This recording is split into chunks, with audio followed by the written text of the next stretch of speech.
اعوذ باللہ من الشیطان الرجیم بسم اللہ الرحمن الرحیم بسم اللہ الرحمن الرحیم۔ درس نظامی چینل کے سامعین و ناظرین، السلام علیکم ورحمۃ اللہ وبرکاتہ۔ آج کی ہماری ویڈیو فا کی اقسام کے بارے میں ہے۔ آئیے جانتے ہیں اسی ویڈیو میں کہ فا کی کتنی قسمیں کون کون سی ہیں۔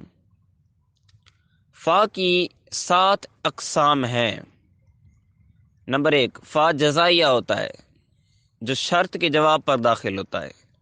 نمبر 2، فا عاطفہ ہوتا ہے جو دو چیزوں کے درمیان ترتیب کے لیے واقع ہوتا ہے۔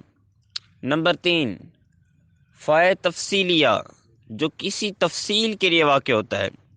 نمبر 4، تعریفیہ جو نتیجہ اور انجام پر داخل ہوتا ہے۔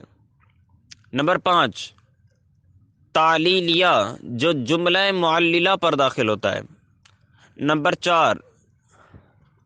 نمبر 6، فا فصیحیہ جو شرط مقدر پر دلالت کرتا ہے۔ نمبر 7، فا سببیہ ہوتا ہے جو 6 چیزوں کے جواب میں واقع ہوتا ہے، اور یہ 6 چیزیں یہ ہیں: امر، نہی، نفی، استفہام، تمنی اور عرض۔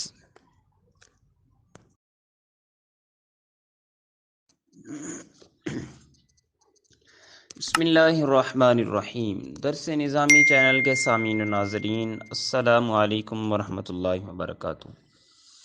آئیے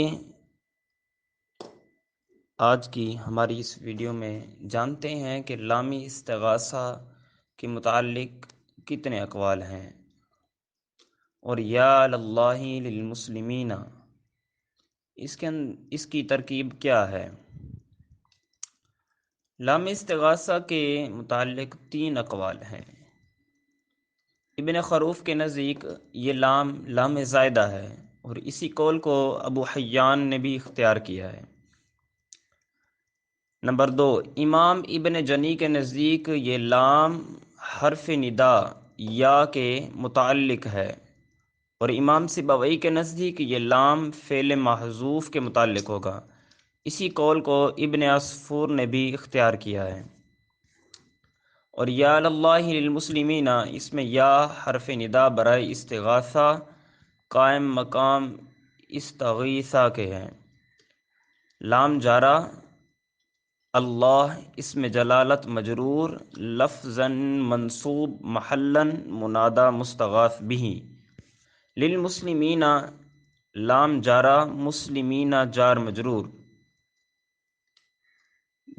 مجرور ظرف لغو فعل محذوف استغیثہ کے ہوا، اور استغیثہ فعل انا ضمیر فعل اپنے فاعل اور مفعول بھی اور ظرف لغو سے مل کر جملہ فعلیہ انشائیہ ہوا۔